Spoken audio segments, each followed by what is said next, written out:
All right, guys, Jeremy Lafrentz, Backstage Entertainment, sitting here with Andy of Black Veil Brides, and if you can kind of see in the corner of the camera, we've got Danny from Asking Alexandria. Interview audience.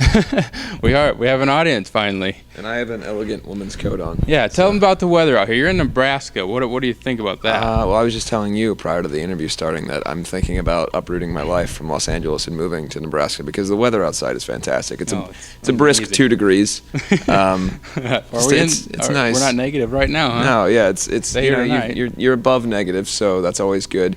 Everything is dead outside. Yep. So that's also a plus for anywhere that you want to live. Just an ideal kind of getaway place, thinking about building a cottage with no windows, that kind of thing. Well, then you come to the perfect place.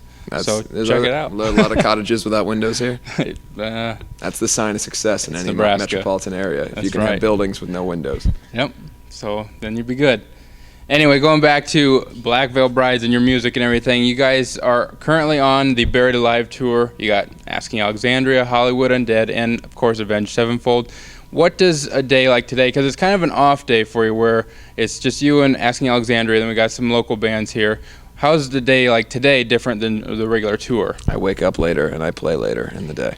So better. This is what you're saying. Just different.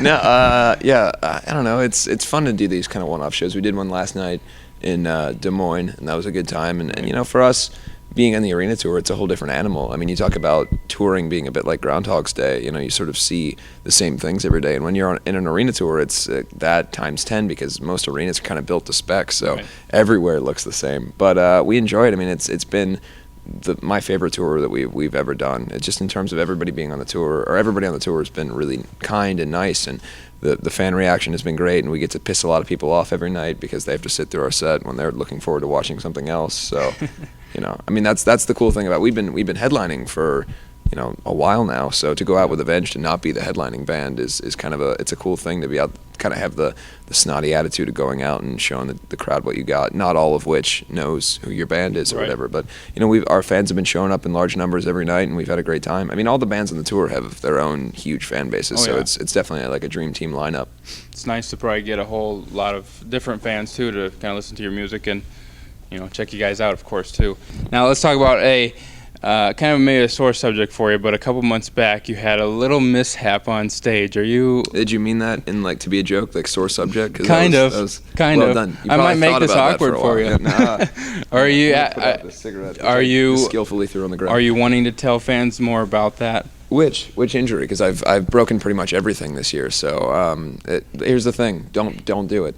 Right. If I had one PSA for the audience, don't break your bones, because they do eventually heal, but that time that they're healing sucks. And I looked like, when I broke my nose, I looked like I was wearing a sleep mask made out of bruises. Like when you're on a long flight and you have those masks. But I look like the Hamburglar if he got punched in the face a whole bunch of times. So, and I mean, that was noted by many people online. I posted a picture of myself mainly because I was just sitting in a room by myself and had nothing to do except be sad and take painkillers and wish that I could play shows. So I was like, I'm going to share my weird face with everyone, which I do. If you follow me on Twitter, I share my weird face with everyone all the time.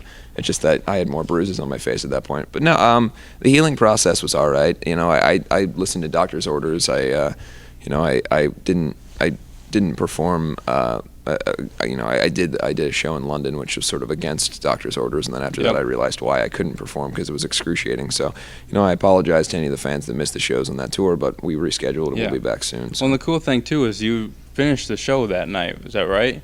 Yes. Yeah. Yes. So it takes a lot to do that. Was it pretty painful? It didn't take nearly as much as it did to finish the show with 4 broken ribs.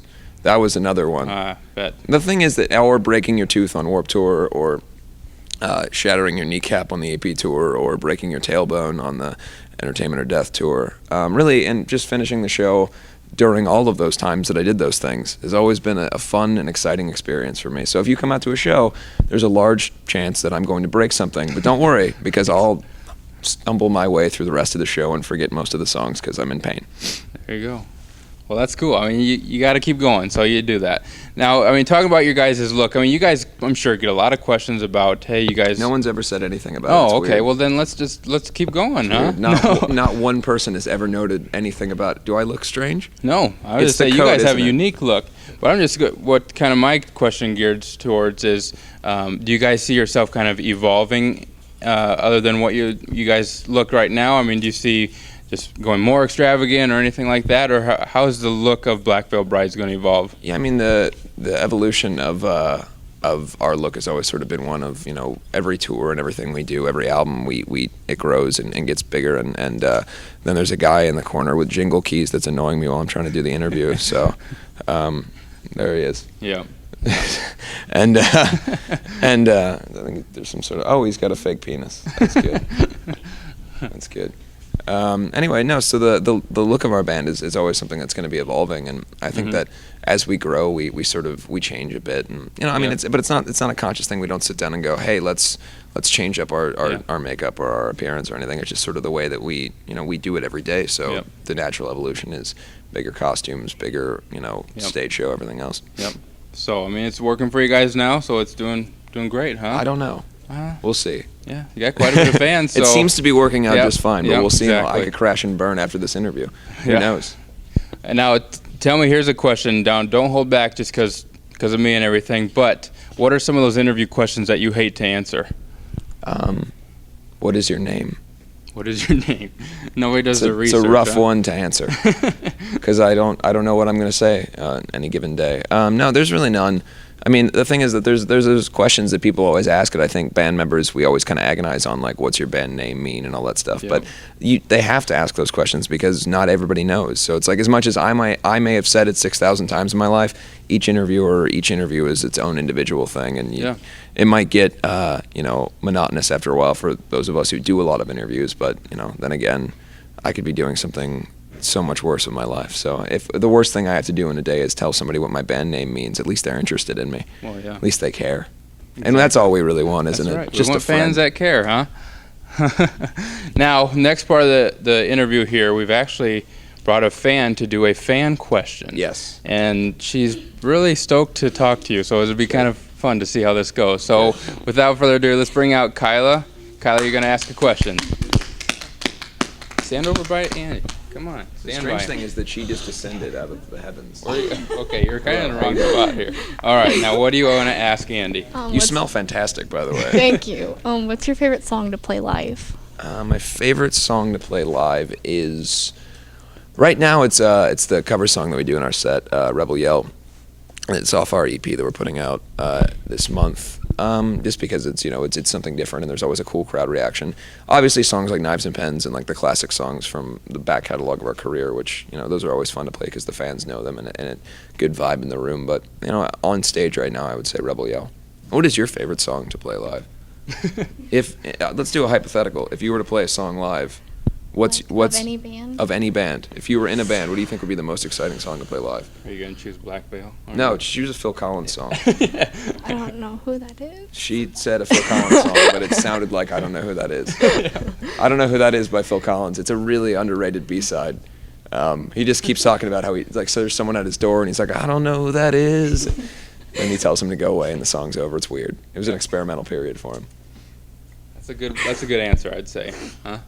All right, well, ladies and gentlemen, Kyla, thank you. All right, the last part, Andy, of our interview, we have what's called the BSE Box. We've gone to Facebook, fans of ours that are watching the interview. Where is Facebook, by the way? I don't remember. I've always wanted to go. I've only read about it. Yeah. Anyway, you guys can go and like Backstage Entertainment, and you guys can get your own questions into these box for our bands to answer, and they're just going to draw their own. So it ranges from crazy to serious. So we'll draw a few here, and you guys got to get going too. So what do we got first? What do you like to do on your off days while on tour? I like to sleep. I very much like to eat. Sometimes I'll use the restroom facilities at some point. Off days, I don't know. I like to just relax. I'll watch movies and TV and talk to my girlfriend and do boring stuff that everybody else does. But, I think that more than anything, we love playing shows. So off days are sort of like, you're waiting until the next show. There you go. All right, let's try another one here. I folded this for some reason. I don't know why. That's fine. Just throw it on the ground or wherever. Okay, what do we got? Where did you get your start? My mother's womb. That's a good one. Move on.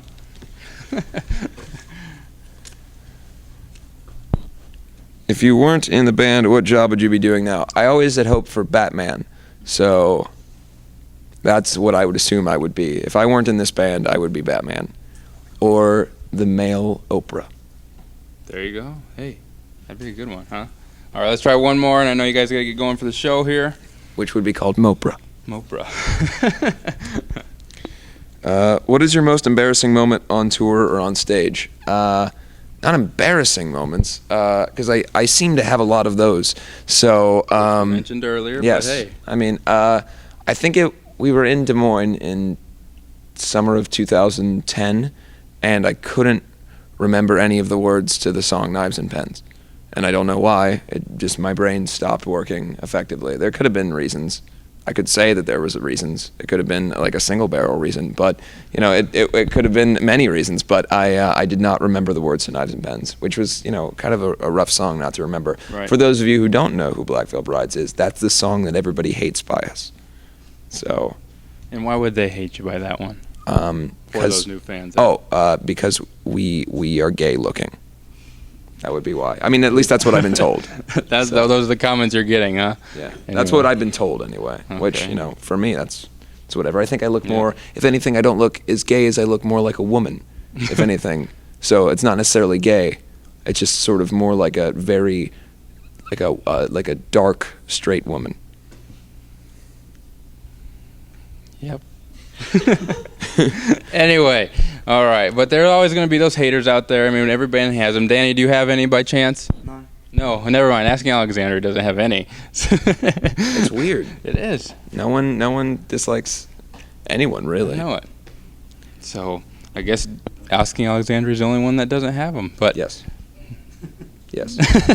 anyways, Black Veil Brides, guys, go check out them. They're on that Facebook thing, right? Facebook.com/Black Veil Brides, as you may assume, or just Google it. Really, just the words Black Veil Brides. Something you'll go to some site that has to do with us, I'm sure.